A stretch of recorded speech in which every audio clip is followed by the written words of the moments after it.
নমস্কার, সুজিত চট্টোপাধ্যায়। 2026-এর শুভ নববর্ষের শুভেচ্ছা জানাচ্ছি আমার দিগদর্শনের দর্শক বন্ধুদের। কিন্তু এই 2026 যে নববর্ষ, এটা তো নিয়ে একটা বিতর্ক আছে। শুভেচ্ছা জানাতেই পারি, সেটা কথা নয়, কিন্তু 2026-এর জন্য শুভেচ্ছা জানাচ্ছি না বলে বরঞ্চ বলি যে নববর্ষের জন্য শুভেচ্ছা জানাচ্ছি। কেন বলছি এ কথা? একটু পিছিয়ে যেতে হবে। ব্রাহ্মণ্যবাদ নিয়ে আমি প্রায়শই বলে থাকি, এই নতুন বছরের বিষয়টাও কিন্তু ওই ব্রাহ্মণ্যবাদের সঙ্গে জড়িত। সেটা শুধু আমাদের ভারতবর্ষের কথাই বলছি না, সারা পৃথিবীর কথাই বলছি। ব্রাহ্মণ্যবাদ এই শব্দটি শুধু যে আমাদের এই ভারতবর্ষে হিন্দুদের ক্ষেত্রে প্রযোজ্য তা নয়। পশ্চিমী দেশে যে পুরোহিততন্ত্র আছে, অর্থাৎ ভ্যাটিকান, চার্চ ইত্যাদি ইত্যাদি, সেখানেও কিন্তু একটা প্রবল ব্রাহ্মণ্যবাদী ব্যবস্থা কাজ করেছে এবং এখনো করছে। ঠিক তেমন ভাবেই ইসলামে মোল্লাতন্ত্র হিসেবে যা বলা হয়, সেও তো এক ধরনের ব্রাহ্মণ্যবাদী ব্যাপার। উদাহরণ হিসেবে তো আপনারা বাংলাদেশকে হাতের কাছে পাচ্ছেন। বাংলাদেশে এই যে মৌলবাদ এবং মোল্লাবাদ প্রতিষ্ঠা হচ্ছে, এটার পেছনে একটা অন্য ইতিহাস আছে। সেই ইতিহাসে যাব না, আমরা এই নতুন বছরের বিষয়টা নিয়ে ভাবব। নতুন বছর 1 জানুয়ারি 2026, তার মানে 2025 বছর আগে যিশু জন্মগ্রহণ করেছিলেন 25শে ডিসেম্বর, এরকম তো আমরা জানি। কিন্তু ভ্যাটিকানই আবার বলছে যে 2025 বছর আগে যে যিশু জন্মেছিলেন তার কোনো প্রামাণ্য নথি নেই। আবার একথাও ভ্যাটিকান বলছে যে না, যিশুর জন্মদিন যে 25শে ডিসেম্বর, তারও কোনো প্রামাণ্য নথি নেই। প্রায় যিশু জন্মের 400-450 বছর পর থেকে একটা সৌর উৎসব গ্রিক দেশে পালিত হতো। ওই সূর্যের উত্তরায়ণ এবং দক্ষিণায়নের বিষয়টি, মানে দিন ছোট এবং দিন বড় হওয়ার যে মুহূর্তটি, ওই 21 তারিখ থেকে 25শে ডিসেম্বরের মধ্যে হয়ে আসছে ক্যালেন্ডারের মধ্যে দিয়ে। ক্যালেন্ডারেও একটা হজবরল ব্যাপার আছে, সে কথা আমরা প্রতিবেদনের মধ্যে আনবো। তো মোটামুটি এইটাই বলতে চাইছি যে 2026 যে এসেছে নতুন বছর, সেটা কতটা ঠিক। চলুন একটা প্রতিবেদনের মধ্যে একটু বিষয়টা একটু বোঝার চেষ্টা করি। যিশুর জন্মদিন নাকি 2025 বছর আগে হয়েছিল, সেই গণনার হিসেবে নতুন বছর 2026 সারা বিশ্বেই যা স্বীকৃত। পশ্চিম দুনিয়ার ব্রাহ্মণ্যবাদী খ্রিস্টান ধর্মের পুরোহিতরা প্রচার করেছিল পৃথিবী স্থির, সূর্য পৃথিবীকে প্রদক্ষিণ করছে। তেমনভাবেই বোঝানো হয়েছে যিশুর জন্মদিন 25শে ডিসেম্বর। সেটাও কিন্তু সঠিক নয়। প্রথমে সূর্য ও পৃথিবী বিষয়টা দেখা যাক। বিজ্ঞানী গ্যালিলিওর জন্মের 50 বছর আগে, অর্থাৎ 1564 খ্রিস্টাব্দে বিজ্ঞানী নিকোলাস কোপার্নিকাস প্রথম ঘোষণা করেন মহাবিশ্বের কেন্দ্রে সূর্য, পৃথিবী সহ অন্যান্য গ্রহ উপগ্রহ নিজ নিজ কক্ষপথ ধরে ঘুরছে সূর্যকে কেন্দ্র করে। ব্রাহ্মণ্যবাদী খ্রিস্টান পুরোহিতেরা তা মানেনি। গ্রিক বুদ্ধিজীবী অ্যারিস্টটলও ঠিক এমনই বিশ্বাস করতেন। এই ধারণার প্রতিষ্ঠাতা ছিলেন ক্যাথলিক চার্চ, এবং এই ক্যাথলিক রোমান সম্রাটও তাই মানতেন। বিজ্ঞানী গ্যালিলিও নিজেও ছিলেন ক্যাথলিক, কিন্তু প্রচলিত তত্ত্ব প্রমাণ ছাড়া তিনি বিশ্বাস করতে চাননি। পদার্থবিদ্যার জনক গ্যালিলিও টেলিস্কোপ আবিষ্কারের পর নিজের সিদ্ধান্তে স্থির হন। কিন্তু পুরোহিততন্ত্র রাষ্ট্রের বদান্যতায় গ্যালিলিওর বিরুদ্ধে যায়। এহেন কথা বলা তো ওই ক্যাথলিক খ্রিস্টান ধর্মের বিরোধিতা করাই। 1612 সালে letters on the solar spots নামে প্রবন্ধে পুরোহিততন্ত্রের বিরোধিতা করেন গ্যালিলিও। ফলে তিনি সমাজ বিরোধী আখ্যা পান। 1600 খ্রিস্টাব্দে লিওনার্দো ব্রুনো একই কথা বলায় তাকে পুড়িয়ে মারা হয়। কেননা তিনি তার বক্তব্যে অবিচল ছিলেন।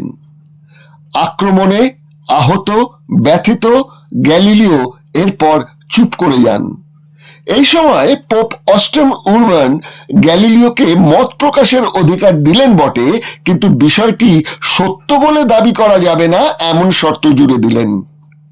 ভ্যাটিকানের সম্মতিতে গ্যালিলিও এরপর লিখলেন ইতালীয় ভাষায় একটি বই, ইংরেজিতে, যা অনুদিত হয় concerning two chief world system নামে। 1632 বইটি প্রকাশিত হয়।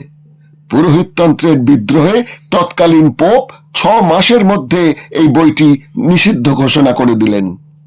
1633 গ্যালিলিওকে অসুস্থ শরীরে রোমে নিয়ে গিয়ে বন্দি করে রাখা হলো কারাগারে। মুক্তি দেবার শর্ত হলো কোপারনিকাসের সূত্র যে ভুল এমন কথাই তিনি আরেকটি বইতে লিখবেন। এরপর কারাগার থেকে মুক্তি দিয়ে তাকে গৃহবন্দী করা হয়। 1641 গ্যালিলিও প্রয়াত হন। আপনারা জানলেন যে ব্রুনো, তিনি তাকে আর কি পুড়িয়ে মারা হলো। তার আগে তাকে যে কয়েদখানায় রাখা হয়েছিল সেটা নাকি সম্পূর্ণ সীসে দিয়ে তৈরি ছিল, অর্থাৎ শীতকালে প্রচন্ড ঠান্ডা আর গ্রীষ্মকালে প্রচন্ড গরম। এই অবস্থায় তাকে ফেলে রাখা হয়েছিল অনেক বছর। তবুও ব্রুনো কিন্তু তার মতবাদ থেকে সরে যাননি। এই ব্রুনো কিন্তু সেই কোপারনিকাসের সূত্র অনুযায়ী বলেছিলেন যে সূর্যের চারিদিকে পৃথিবী ঘোরে, পৃথিবীর চারদিকে সূর্য ঘোরে না। এই কথা গ্যালিলিও বলেছিলেন, কিন্তু গ্যালিলিওকে পরবর্তীকালে আত্মসমর্পণ করতে হয়। তারপর তাকে গৃহবন্দী করে রেখে দেওয়া হয়েছিল। এই গৃহবন্দী থাকাকালীন 8 বছর পরে গ্যালিলিওর মৃত্যু হয়। এখন এই 25শে ডিসেম্বর যে বড়দিন, সেই যিশুর যে জন্মদিন, তার যে ইতিহাসটা নিয়ে আমি একটা আলাদা এপিসোড করেছি, এখানে একটু সংক্ষেপে বলছি। না হলে 1 জানুয়ারি 2026 নতুন বছর, এই বিষয়টি বুঝতে হয়তো একটু যারা আমার নতুন দর্শক তাদের অসুবিধা হতে পারে। সেজন্য ওই বড়দিন বিষয়টিও একটি প্রতিবেদনের মধ্যে দিয়ে আপনাদের সামনে হাজির করছি। জেল আলফিন ও স্কট সানভিস্ট তাদের history of the world Christian movement গ্রন্থে লিখলেন, 300 খ্রিস্টাব্দের আগে যিশুর জন্মদিন বিষয়ে খ্রিস্টানদের মধ্যে কোনো ঐক্যমত ছিল না। ঐতিহাসিকদের বক্তব্য, বিজ্ঞানের সূত্রে 24শে ডিসেম্বর দিনটি সাধারণত হয় সবচেয়ে বড় রাত্রি। এর পরের দিন থেকে রাত্রি ছোট হতে শুরু করে দিন বড় হতে শুরু করে। আমরা ভারতে এই দিনটি বড়দিন হিসেবে পালন করি। বিশ্বের কোথাও কিন্তু 25শে ডিসেম্বর দিনটি বড়দিন বা বিগ ডে বলে বলা হয় না। খ্রিস্টীয় আচারে সলসিস্ট মানে অয়নকালের সূর্য বন্দনার সঙ্গে স্যাটারনালিয়া নামে এক রোমান উৎসবের সাদৃশ্য ঘটানো হয়েছে। Homer Smith man and his gods গ্রন্থে লিখেছেন, 25শে ডিসেম্বরের এই স্থানীয় উৎসব গ্রিকদের উৎসব হোলিয়ার সঙ্গে মিশে গেল। এই উৎসবের মধ্য দিয়ে অ্যাটিস, ডায়োনিসাস, অসিরিস প্রমুখ দেবতাদের সম্মান জানানো হতো। ডিসেম্বরের 21-22 তারিখে সূর্যের উত্তরায়ণ শুরু। পাশ্চাত্যের কঠিন সময় শীতের জড়তা কাটিয়ে বসন্তের সূচনাকেই যিশুর জন্মদিন হিসেবে মানা শুরু করা হলো। তবে 375 খ্রিস্টাব্দের আগে পর্যন্ত কেউ যিশুর 24শে ডিসেম্বর রাত 12টায় জন্মদিন মানতে রাজি ছিলেন না। রাজি ছিল না 7ম শতাব্দীতেও জেরুজালেম চার্চ, মানতেন না আর্মেনিয়ানরা। তারা 6ই জানুয়ারি যিশুর জন্মদিন পালন করেন। আবার এটাও ঐতিহাসিকভাবে সত্য যে শুধু 6ই জানুয়ারি নয়, সেই প্রাচীন যুগে অর্থাৎ যিশুর জন্মের প্রায় 400 বছর পর থেকে 25শে মার্চ, 28শে মার্চ, 19শে এপ্রিল, 20শে মে এই দিনগুলিতেও সূর্যের জন্মদিন পালন করা হতো, যা পরবর্তী সময়ে অনেকে যিশুর জন্মদিন বলে মনে করতেন। রাশিয়ার বড়দিন পালিত হয় 7ই জানুয়ারি। এবার আর আপনাদের অপেক্ষায় রাখবো না, সরাসরি আমাদের এই পর্বের মূল বিষয় যেটি, সেটি হচ্ছে সত্যি কি এই নতুন বছর 2026? হিসেব অনুযায়ী নাকি এটা 2027 হতে পারে, 2028 হতে পারে, 2029 হতে পারে, আবার পিছিয়ে গিয়ে এটা 2025-ও হতে পারে, কেননা হিসেবটা নাকি ঠিক নেই। কেন ঠিক নেই? চলুন এবার যে প্রতিবেদনটা দেখাচ্ছি সেটি দেখলে আপনাদের বুঝতে সুবিধা হবে। যিশুর জন্মদিন কবে সেই তারিখ নিয়ে যেমন হযবরল, তেমনি নতুন বছর কবে হবে তাই নিয়েও গন্ডগোল। যিশুর ভক্ত ম্যাথিউ ও লুকের গসপেলে বলা হয়েছে যিশু যখন জন্মান রাজা ছিলেন হেরোদ। হেরোদের মৃত্যুকাল 4 খ্রিস্টপূর্বাব্দে। সুতরাং যিশুর জন্ম হিসেব মতো তার আগে, অর্থাৎ 6 খ্রিস্টপূর্ব থেকে 4 অব্দে। আধুনিক গবেষণা বলছে যিশুর জন্ম তো নাকি আবার সেপ্টেম্বর মাসে। ফলে পোপ ষোড়শ বেন্ডিক্ট তার লিখিত জেসাস অফ ন্যাজারেথ গ্রন্থে লিখলেন যিশুর জন্ম তারিখ বা বছর নির্দিষ্ট করে বলা সম্ভব নয়।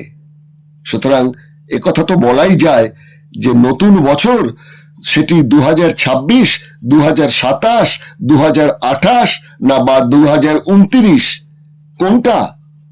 এখানেও সেই একই কথা, বিশ্বাসে মিলায় বস্তু, তর্কে বহু দূর। আমার জ্ঞান বিদ্যা বুদ্ধি মতো আমি একটু ইতিহাস ঘেটে একটি এপিসোড আপনাদের সামনে হাজির করলাম।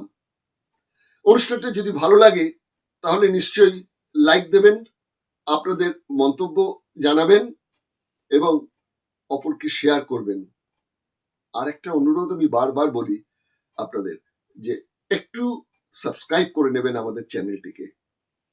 তাহলে আমরা আরো বেশি উৎসাহিত হব এই ধরনের কিছু অজানা তথ্য বা লুকিয়ে থাকা তথ্য এগুলো আপনাদের সামনে যেন হাজির করতে পারি উৎসাহের সঙ্গে।